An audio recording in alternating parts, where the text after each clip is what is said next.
The next scheduled meeting of the North Middlesex Regional School Committee is Thursday, August 22nd. And then I have the consent agenda. I do want to strike from there the June 18th minutes and the July 9th minutes because they're not in the packet. Will do. All right. And so Randy, do I have to read all of this?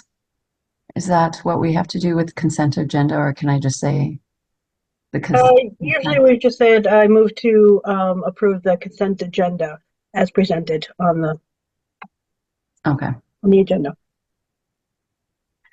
Since you moved, there we go. Randy got it.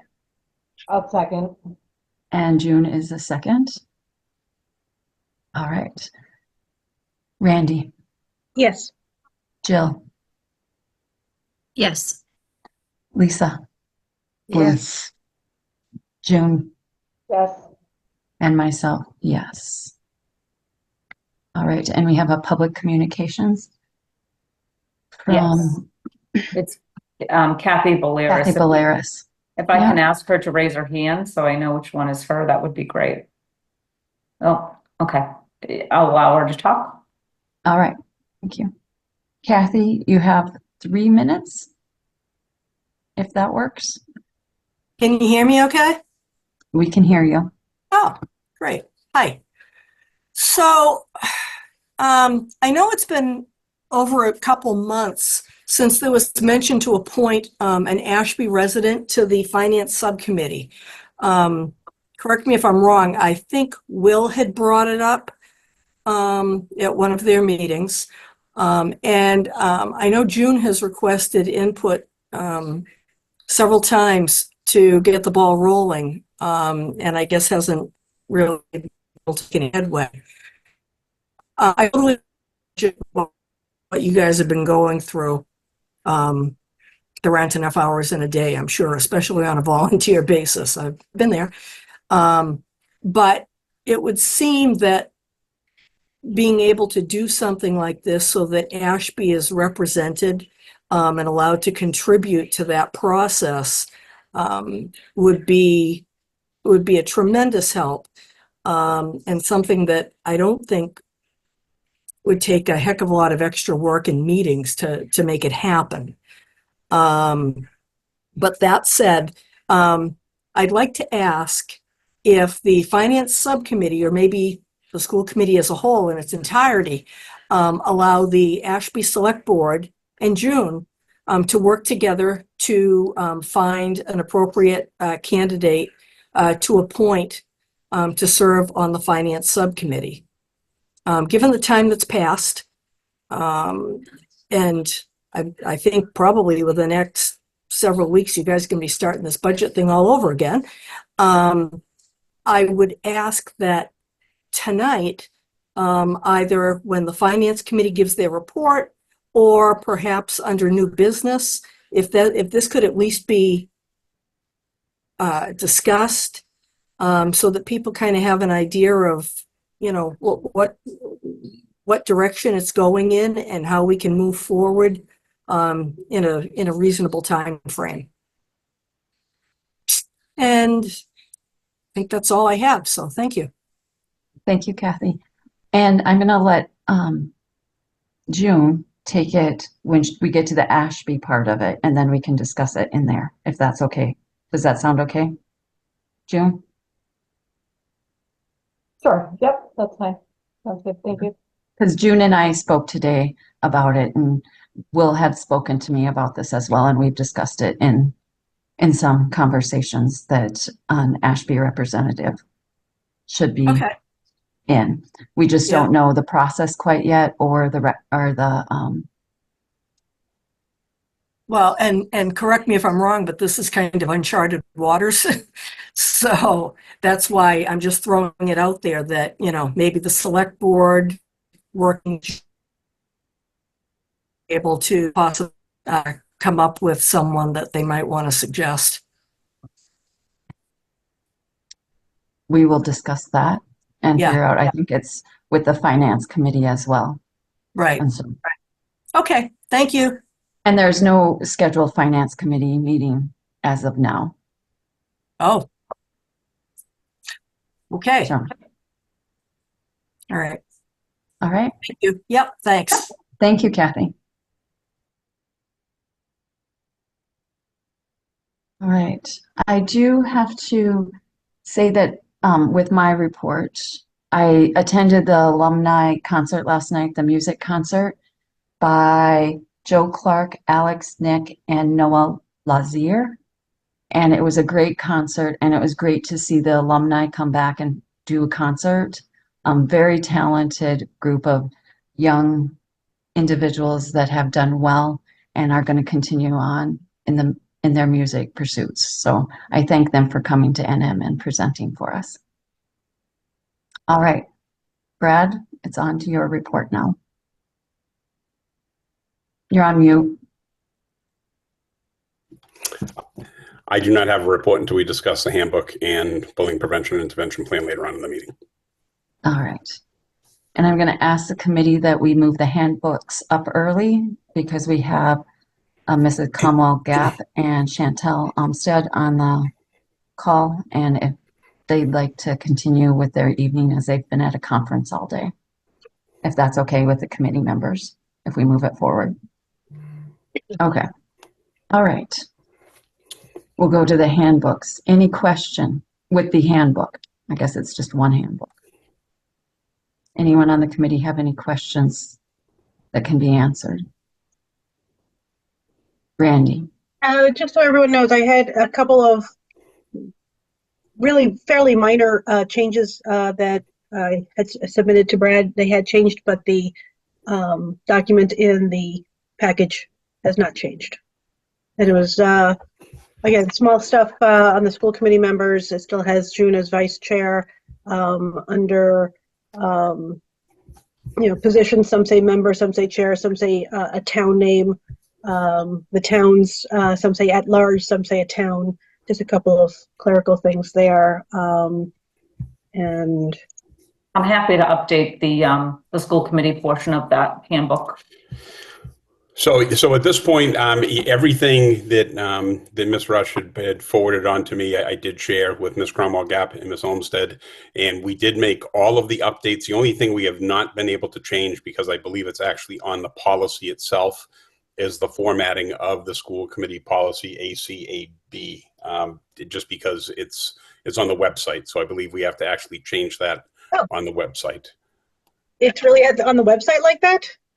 I think so if Okay. you click on it, if Yeah. you click on the link, that's linked to the website. Excuse me. At least that's my understanding as to how it worked. It shouldn't be because we haven't approved it, so it shouldn't be on our website yet. Okay, I tried to edit it today and Yeah. I could not. So Okay. it may have been an issue. It may have been an issue with my Google. Yep, so everybody knows there's nothing that I changed in the actual policy. It was just in the titling where it says all of our policies have in the upper right-hand corner file policy number, and the letters, and then the title. This has the title and ACAB all on one line and doesn't have file. So it was just a formatting issue that I had brought up on that. Okay, then that was definitely a Google issue with me because it was not allowing me to make edits directly to the document. Okay. And it looked like I had permission to do so. All right. Well, we'll figure that one out. I don't think we Okay. need to hold this up over formatting. Anyone else? Anything else, Randy? That you saw in there? Again, very small stuff. There was the attendance policy hadn't been inserted. I think that's been taken care of or will be updated. There was one section that said that field trips could be taken away for too many tardies, and I had that updated for non-academic field trips because we can't take away academic field trips for that. And there was just a little inconsistency on the report cards in two places, and they corrected that. All right. I know that this was a major undertaking, bringing everything into one document, so I thank everyone that worked on it. June has a question. June? Yes, thank you. I was just noticing the last sentence on the dress code. I don't remember seeing that before, but it looks like it's grayed out a little bit. So I'm wondering if that was just added and if that's what the actual policy is. I guess I didn't do my homework on that.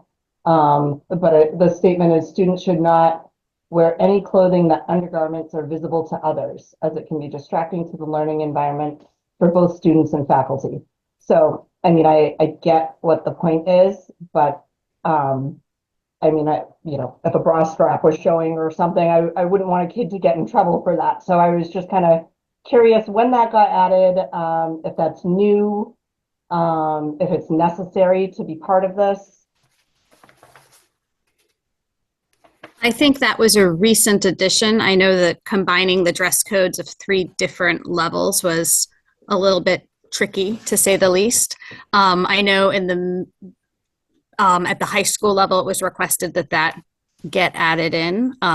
I know that at both the middle school and the high school, there have been students who have worn what some might perceive to be underwear in lieu of shirts to school. And so I think it was an effort to make sure that there are shirts that are being worn, not simply undergarments. Okay, it's a little vague as to what students could actually get in trouble for, per se, you know what I mean? So I don't really understand the point, but. Yeah. Just to try to add some information to that, dress codes are something that are in pretty much every single handbook in school districts. I think one of the issues is that it's certainly something that's nice to have. It's also something that's extremely difficult to enforce because ultimately you have to be able to prove that the student's dress is causing some sort of a disruption to the education of others or making staff and or students feel uncomfortable during the school day, which is extremely difficult to prove from a legal standpoint if it goes to that extent. That being said, legal counsel still recommends that we have some standard of dress in there. And that we ask parents to support us, but kind of to that point that Ms. Olmstead had brought up, at the high school level, we actually had students who on a few occasions wore undergarments to school. So that was certainly something that was it was brought forth by students actually at the high school level. So as far as students feeling uncomfortable, so it is something that we've put in there in hopes that, that we'll be able to get the students and the families, caregivers at home to support it. But it is something that is difficult to enforce, but still, again, something that legal counsel recommends that we have in the handbook. If that makes sense. It does. I'm surprised legal approved it the way it is, just because it is so vague. I mean, if my shirt was shifted a little bit and you saw my bra strap, like, you know what I mean? Yes. Yeah. And that's really that is not something that is being looked at the high school level. It's more of what I had said as far as students using, in some cases, undergarments as their primary clothing to wear to school. Right. I'm just wondering if there's a better way to word it to imply that, but I mean, I wouldn't want to hold up the whole handbook for one sentence either. It's just a matter of how it's actually enforced and how strict we are, I guess. Should we reword it? Students should not wear any clothing, or undergarments should be covered by shirts and or pants, or shirts and or bottoms. I mean, or by another layer or something. Undergarments should be covered by another layer of clothing. yeah. Okay. I mean, I think that makes more sense for what you're actually trying to get at.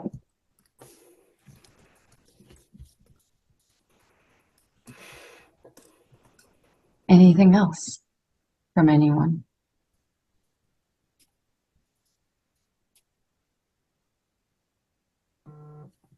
All right. Does someone want to make a motion to accept the handbook? I'll move to accept the new pre-K to 12 handbook. Do I have a second? A second. Lisa Bloom is a second. Randy? Yes. Bill? Yes. Lisa Bloom? Yes. And June McNeil. Oh, just to clarify, that includes the restructuring of that sentence? Okay. Yes, thank you. And myself, yes. All right. Handbooks are completed, or the handbook is completed. All right. Thank you, Ms. Olmsted, Ms. Cromwell Gap. Thank you. Enjoy the conference. Thank you very much, Conference. everyone. All right. Back to the 2024-2025 bullying prevention intervention. Yes, so this was also sent off to legal counsel because it is something that often involves legal counsel. And I did share this with the committee a little over a week ago, I believe, prior to it being put into the school committee packet. And just so everyone's aware, the bullying prevention intervention plan, for all intents and purposes, is a plan that is required of all school districts. It's something that looks very similar from one school district to the next because districts were given a document from which to work off of. That being said, it is something that has to be updated annually, and we do have our legal counsel look at it annually to make sure that we are in line, and then it has to be resubmitted back to the Department of Elementary and Secondary Education. So Jennifer King, who works with Nick Dominello's office, did review this document.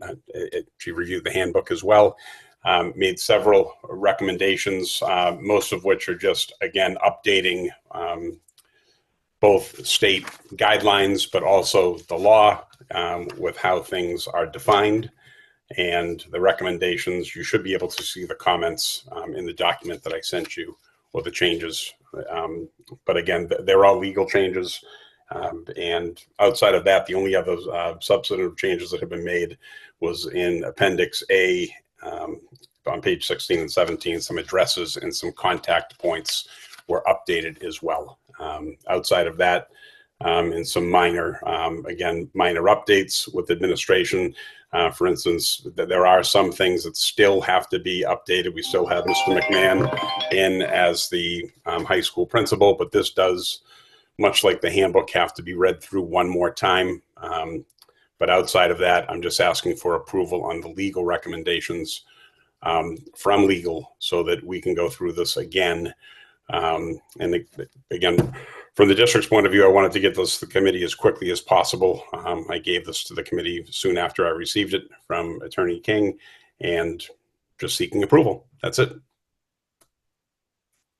Does anyone have any questions?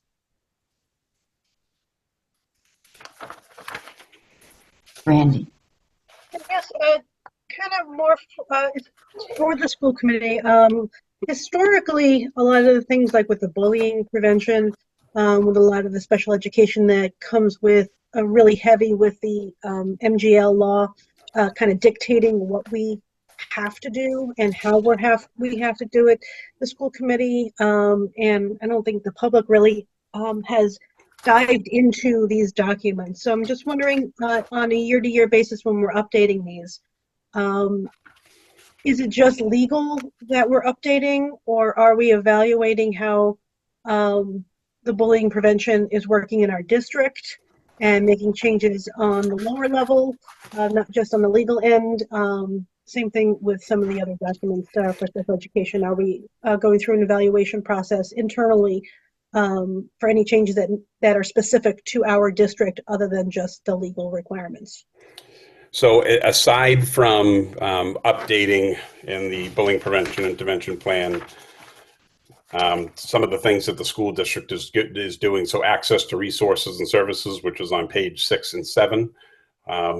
Outside of that, there's really not much review that's done at the school district level as far as the plan itself. It is something that is reviewed with students and staff on an annual basis. And last year, for the first time, we started making it part of our open houses as well to make sure that that families were aware of the legal definition of bullying, how to report it, and really at every level. I think one of the issues that we continue to have with bullying, I'm not going to say that it does not exist, because it does. It exists everywhere. Is that many of the issues, or the majority of the issues that we deal with, especially at the middle and high school level, are stemming from social media, and it's oftentimes stemming outside of school hours. So if issues are not being brought into school, this is something that we have to deal with on a regular basis. It is not something that the school can deal with unless it is rearing itself in school and it's impacting the students to the point where it's now become a school issue as well. Generally speaking, and again, I know I've mentioned legal counsel a couple times. We take bullying very, very seriously. We want to make sure that we dot our I's and cross our T's to make sure that that we take in the reports, that we do a thorough investigation, and that we put things in place, whether it be counseling, a safety plan, potentially consequences, and then sharing the findings with all parties, both the aggressor and the target parties, to make sure that everyone knows what the actual finding was. But something that is difficult is that when it comes to defining bullying, is that it's not a single event, and that's something that a lot of parents are not fully aware of. And I say parents, I should be saying caregivers. It's something that really has to happen 3 or more times. So it has to be repeated, generally from the same individual. So it would essentially be the same aggressor or aggressors and target 3 or more times. Otherwise, it does not constitute bullying. Which is why, again, something that we're working towards is not just having the downloadable or printable copy of a report form, but also being able to report it on Google. And 3 of our schools have Google Forms. Now we're working to get all of our schools to have Google Forms, and making sure that parents know that they can file a report. Again, it's difficult. I don't know if Dr. Balboa-Reese wants to add anything to this, but in addition to a lot of it happening outside of school, getting people to actually file the report is difficult. And something that we've shared with parents is, if parents or students don't feel comfortable filing the report, if they reach out to the school, whether it be to an administrator or to a guidance counselor, we will help them fill out that report so that they have support in doing so. I think Mr. Morgan really covered it very well. I think the big piece and the thing that we're looking at the most is about how do we communicate out the plan to families and make sure that they're familiar with both the regulations, the definitions, but the process to reach out for help. Thank you. And I just want to clarify, I was not trying to say that we're not doing anything. I just wanted to make sure that, and I know this is such a complicated topic. It does extend well past the schools and all of that, and it's not easy to deal with. But I wanted to make sure we're not just keeping a document for legal purposes, that we're actually evaluating that it's working in the district. And I think the outreach you're doing really hopefully will help this whole process go better. I hope so. Thank you.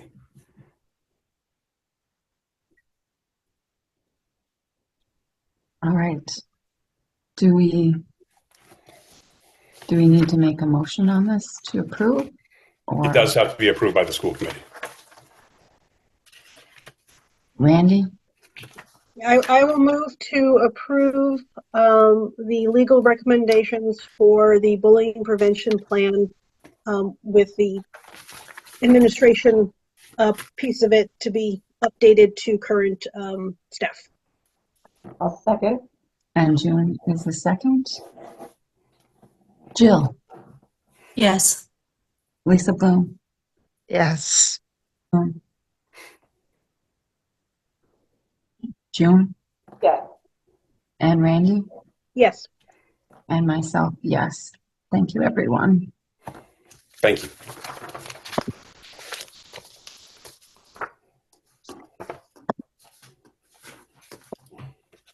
Now, the asbestos removal contract. Nancy? Yes, hi. Good evening. I believe most of the information regarding the bid is in the packet, but just as a brief summary, we went out to bid for the removal of asbestos in the tunnels at the Ashby Elementary School. We received 5 bids ranging in price from $79,215 to $185,000. We have with the consultant, our asbestos consultant, Turner Consulting, we have reviewed the bids, and I have reached out and gotten reference checks on all the references provided by the low bidder, and they were all just wonderful. So I was very happy to get good references and have the paperwork in place for the low bidder at the $79,215, and that is Asbestos Pro Services LLC out of Holbrook. And hoping that the committee can authorize the award of the contract so that the superintendent can then sign and the contractor can sign the contract for this work so that it can begin and start this summer. That is the hope. I don't know if anyone had any specific questions, but essentially it is the tunnel spaces in the older part of the building, the front tunnel and the back tunnel, which are accessible by panels on the floors in 4 locations. So I think that's essentially the project, and it's not the entire building, but it is the parts that are where we're occupying. June? I just wanted to add that the Ashby Elementary Building Committee has been working on this for quite a while, and getting the specs all set, and that the money to cover this is out of the Town of Ashby ARPA funds. So it's not coming out of the district budget. It's part of that $300,000 that the Town of Ashby already allocated. That we're allocating in chunks at a time, but that we've approved the amount that would cover that bid. And just one more thing, June, the committee voted to authorize up to $150,000 for this project, so it has come in under that. So that's great news. Very positive news. June, if there's no more questions about it, June, do you want to make the motion? Sure. I move that I'm reading it sideways, that we approve Asbestos Pro Services LLC to proceed with the tunnel abatement at Ashby Elementary, and we accept their bid. I second. And Lisa Bloom is a second. All right, June, we'll start with you. Yeah. Lisa Bloom, Yes. Twig, Yes. Randy Roush, Yes. and myself, yes. Thank you, Nancy. Thank you, Thank June. you. And thank the committee as well for working on this. So, and hopefully they get to it this summer. That's the hope. All right, now we are on to the superintendent's evaluation. All right. So I did the aggregated, is that the correct term? The aggregated evaluation where I took everyone's input in. There were 6 members that gave an evaluation. It was Randy Roush, Lisa Bloom, June McNeil, Craig Hansen, Tom Casey, and myself. And Randy, do you want to explain a little bit about the evaluation?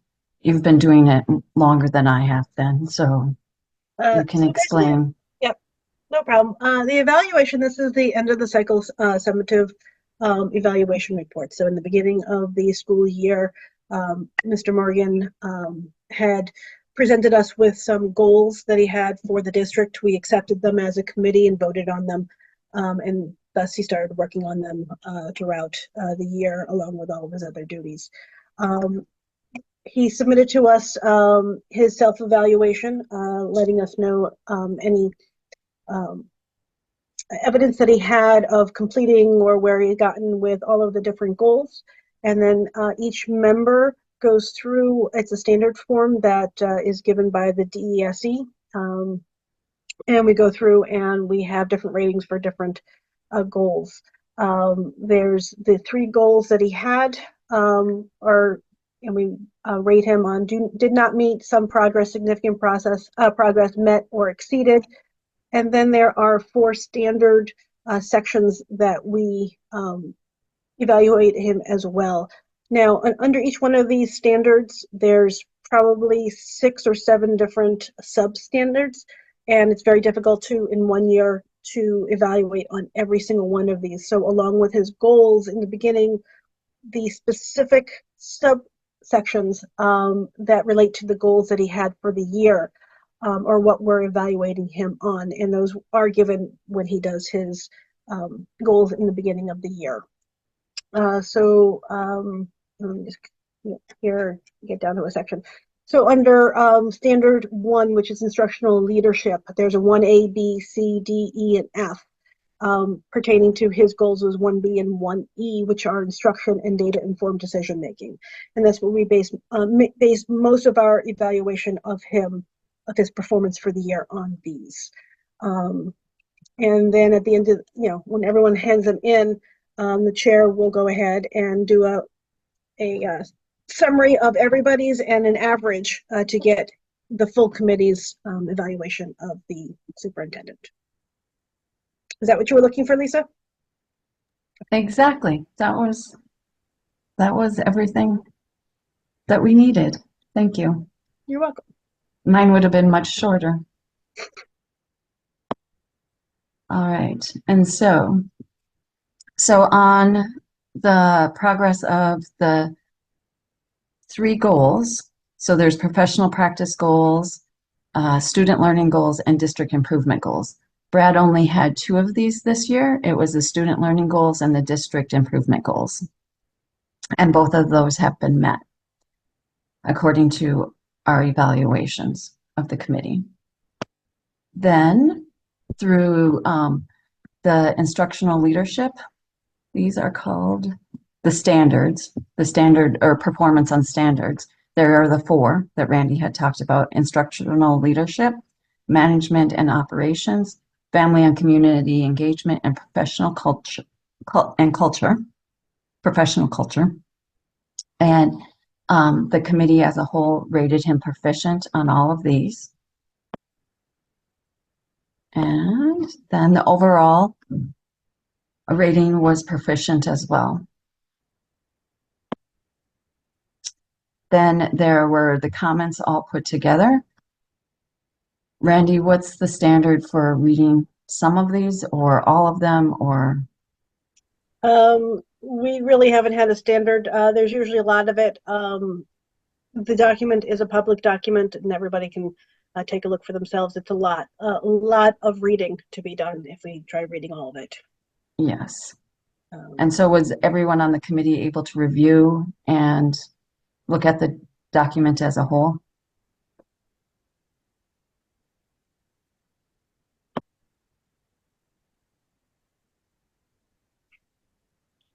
Did anybody want to add anything? I'm gonna say, thinking about it, we can, try and read a little bit of the overall comments versus all the different sections, just to kind of give the public a little bit of an idea of what we were thinking and what we liked and didn't like through this year. All right.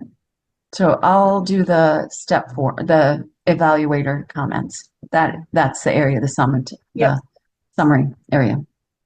All right. Get ready because it's a long one. So Superintendent Morgan continues to lead his administrative team successfully to move the district forward. The strategic plan developed for the next 5 years has some exciting new initiatives, such as the Portrait of a Learner, gifted and talented programming exploration, listening to the students and presenting opportunities like Credit for Life to them, and establishing a district financial literacy class at the high school are some of the ways that Superintendent Morgan models collaboration and teamwork among all levels of the school district. Superintendent Morgan also showed great effort in improving upon anti-bullying, education, student well-being initiatives, and preparation for life after NM, be it college, military, or career. Superintendent Morgan's dedication to student development, effective district leadership, and adept handling of budgetary issues are commendable. Despite the challenges faced, these efforts have resulted in positive outcomes for the district. By continuing to focus on inclusive engagement, transparent communications, and strategic planning, the superintendent is well positioned to lead the district to future success. Suggestions for the future: increase opportunities for meaningful student participation and ensure diverse students' voices are heard. Foster greater transparency and communication with all stakeholders, particularly during budget planning and decision-making processes. Continue to provide clear, accessible information and rationale for decisions to build trust and understanding within the community. Superintendent Morgan sought input from many stakeholders on a variety of issues and projects, including development of a new strategic plan, vision statement, mission statement, and core values. He also worked with the Superintendent's Advisory Committee to bring to light and address many issues. Soliciting input from the Advisory Committee gave insight into family and community needs and concerns, and helped to guide what needed to be actively worked on. Student Morgan has also shown he values student input and has made improvements in DEI initiatives and high school curriculum based on student feedback. And again, there are more comments in everyone else's individual evaluations as well. Anything else anyone wanted to highlight on the evaluation of Superintendent Morgan?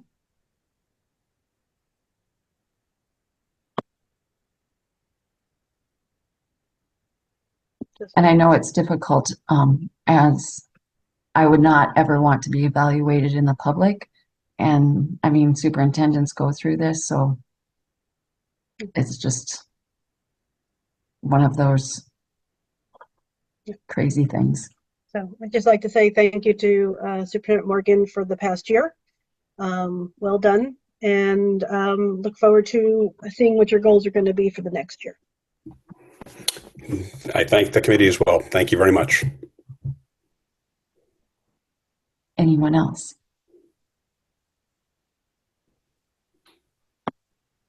All right. I do believe we need to approve these. So I will move to approve the superintendent evaluation compilation or Aggregated. The aggregated superintendent evaluation. There we go. A second. That was Randy and June. Randy? Yes. June? Yes. Lisa? Bloom? Yes. Jill Twig? Yes. And myself as yes. Thank you, Superintendent Morgan. Thank you. All right. Now we are moving on to the Ashby Elementary Building with the subcommittee reports. Right, we're there. Yeah. Yeah, we have a meeting scheduled for next Tuesday, the 30th. And as you know, we have just awarded the bid to begin work on the tunnels. So that's a good step forward right there. Very good. Accelerated repairs, there is no update. Finance, Will is not on the call tonight, but there is nothing, or there is the meetings for Ashby is August 20th at 6 p.m. their town meeting, and they'll be discussing the budget, the school budget. And I believe Townsend may be the same night, but there's no confirmation on that yet. All right, on to policy, Randy. Oh, June. While we are talking finance subcommittee, is there a plan for Ashby representation, and what is the best way to do that? Like I said, I'm happy to write a draft announcement so that we can get it out to the public, and maybe give like a 2-week or so response period to accept responses back. So I guess the main question is, should all the responses be going to Will? Do you want me to collect them and present them to the finance subcommittee members? Who should actually make this determination as far as who the member representation would be?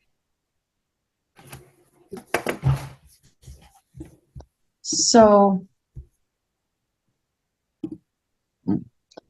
we should have a form and with questions on it. And then I do believe that the finance committee should have input onto who will be serving on that. Not that we don't want the select people of Ashby to have input as well.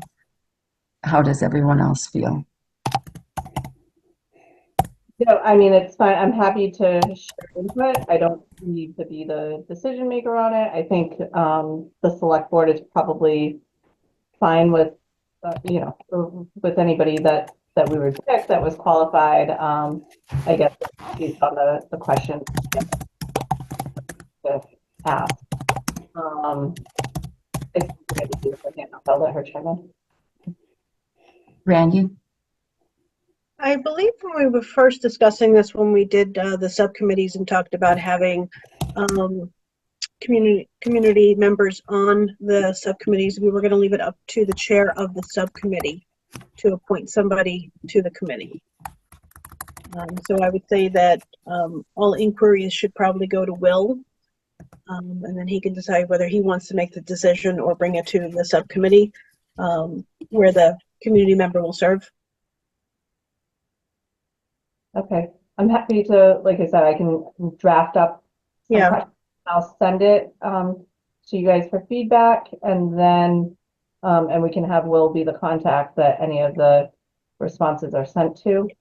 And then I would have Will and Robin. Will and Robin. Will and Robin.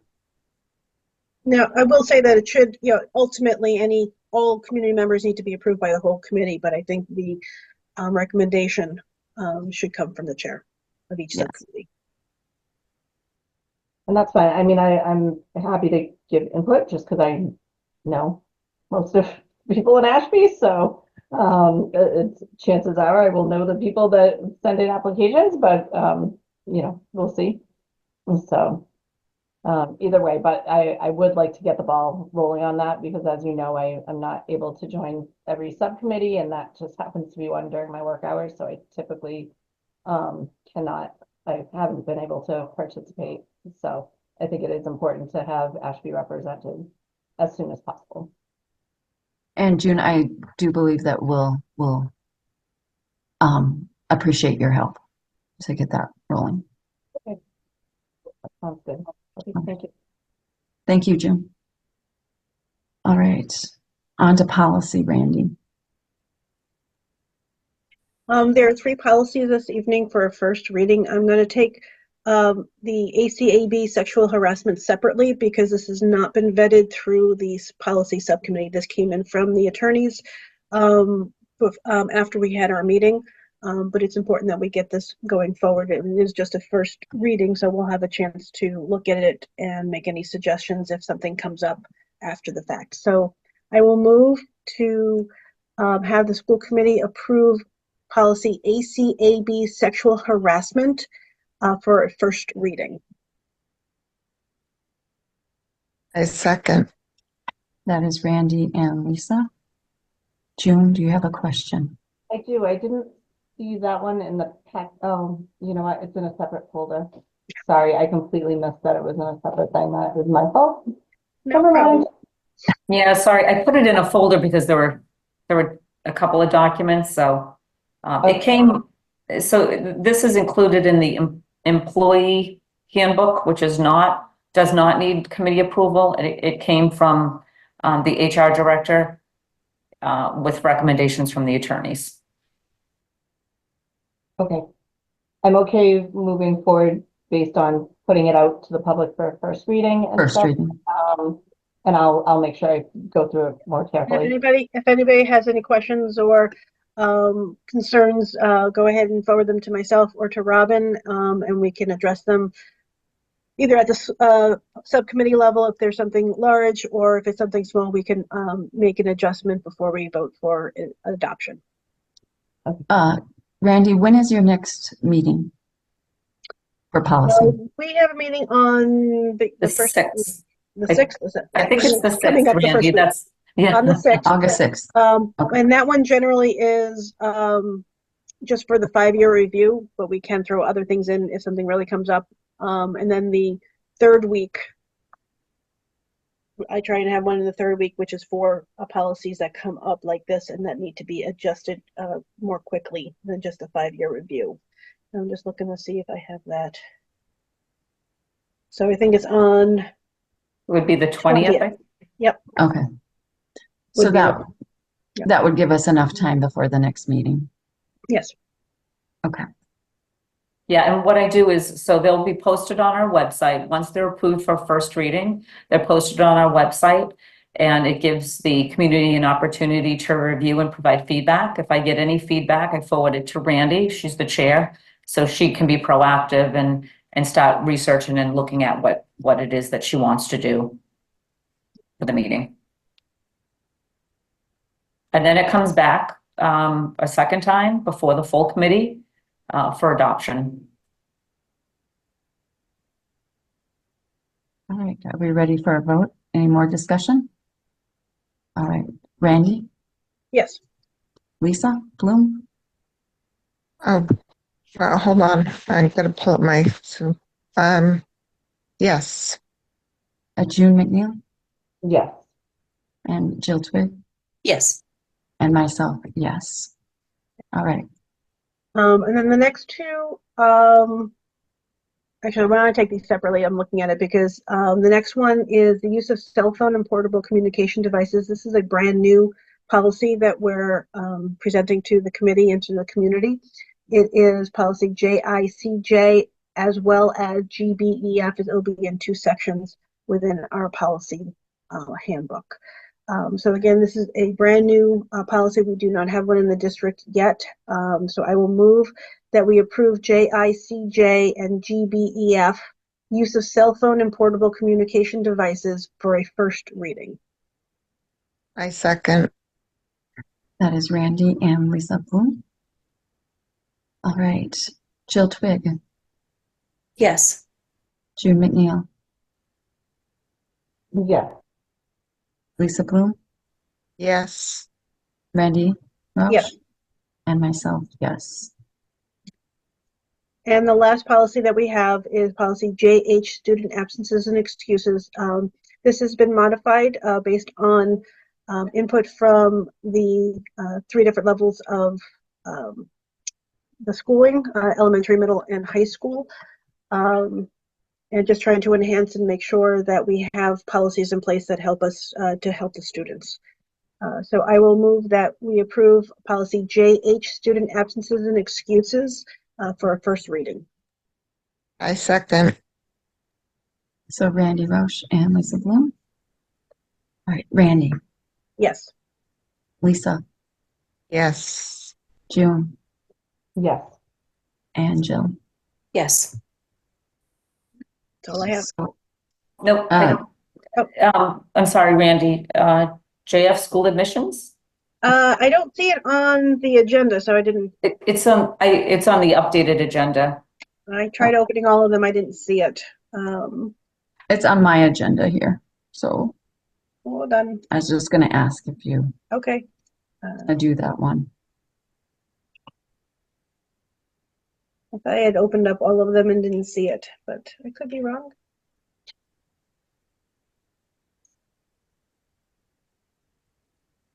It could Google be. sometimes doesn't cache things out correctly. It's been finicky. Yeah, because the three documents in the drive, let me try and update the drive, hold on. Yeah. Try that again. Is it not in the packet? That's where I am is in the packet. Does anybody else besides Robin and Lisa see it? I pulled it from the website. Oh, I'm getting there now. Okay, I I'm pulling it from the packet. didn't see anything in the packet. It could be an oversight. We can leave it until next time if everyone is comfortable doing that. Yeah. Actually, Brad, is this something that you would like sooner than later?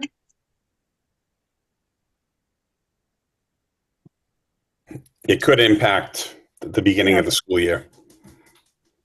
So let me just bring it up. I'm bringing it up off the website. Okay. I apologize. Yep. It was not in the, Yeah, you know, what happens is I post, it goes into two separate, actually 3 different folders. And so it was in 2 of them and not this one, which is probably the most important folder. So I apologize. That's okay. I do have a question after. We can figure this out first, but I have a question I want to go back to. Okay. Thank you.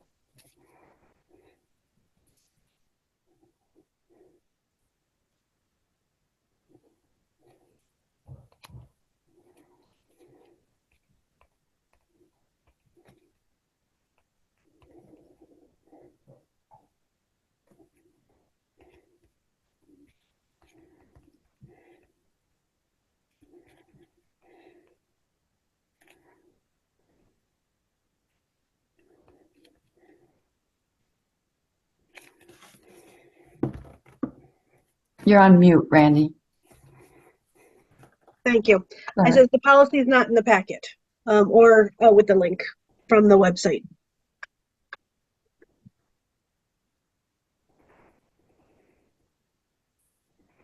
So so I'll leave it up to everybody. It is just for a first reading. So this is for JF school admissions, and what we were adding in there was basically a potty training requirement for entering school.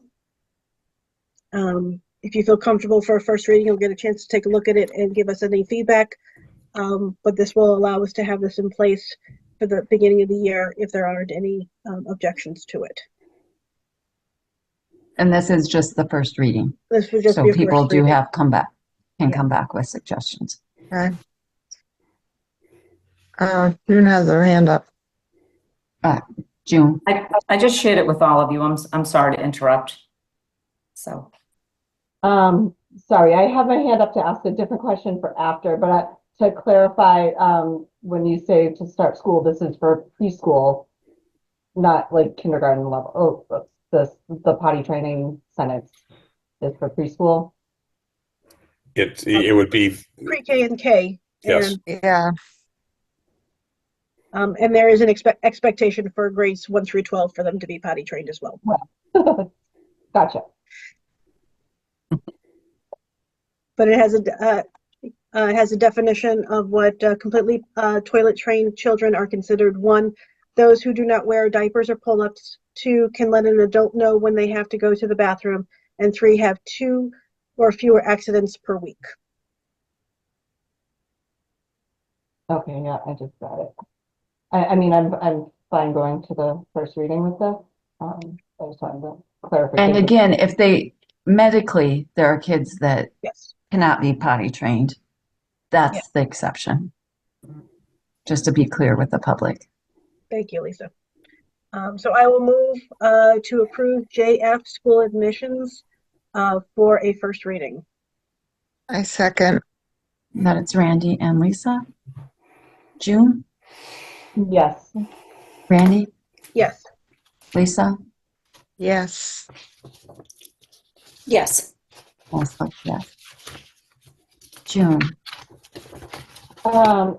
Yes, just because we didn't have any questions about the cell phone policy when we were, we just jumped right to a vote. So I just wanted to kind of ask something because I know high school students do use cell phones in class for classwork a lot.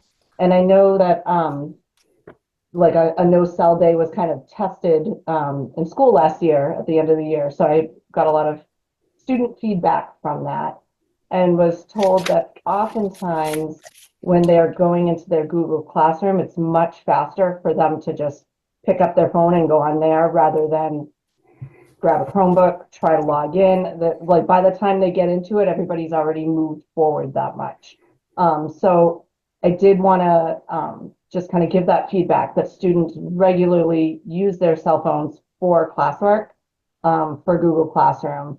I do see that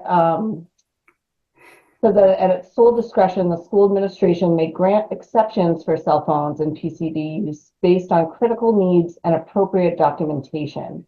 So I don't know that that would necessarily fall into that, but I would potentially like to see a sentence about that teachers may opt to allow use in their classroom if that's what they allow. And it can be like a classroom by classroom basis, something like that. Just because I know that the kids do depend on this and they depend on it to get into their Google Classroom very quickly and easily.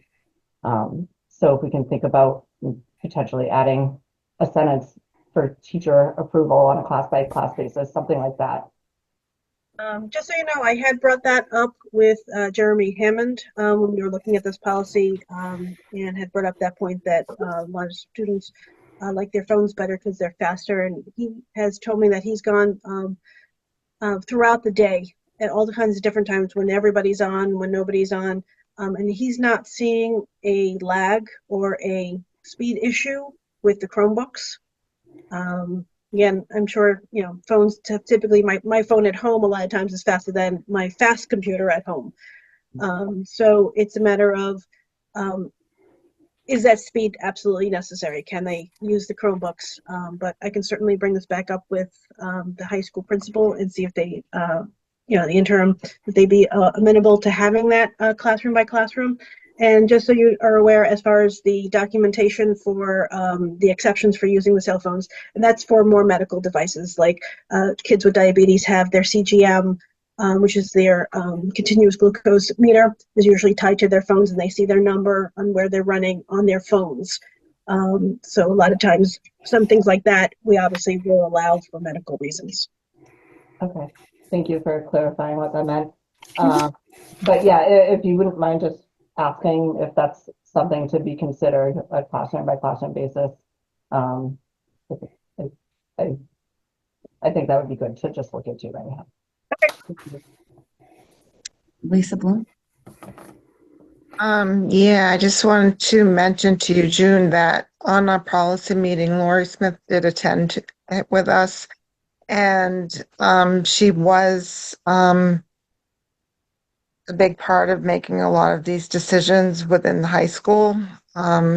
So we did all agree upon it. So I don't know, maybe even Lori could attend our next meeting just to kind of go over that. Yeah, I can always reach out to her too, but I just wanted to share that feedback. Now that we are putting it out publicly too, then, the public can share any feedback as well, and we'll kind of go from there. Right. Thank Okay. you. Thank you for clarifying. Anyone else?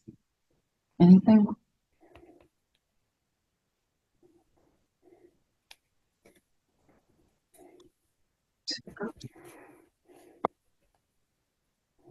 I lost the agenda here.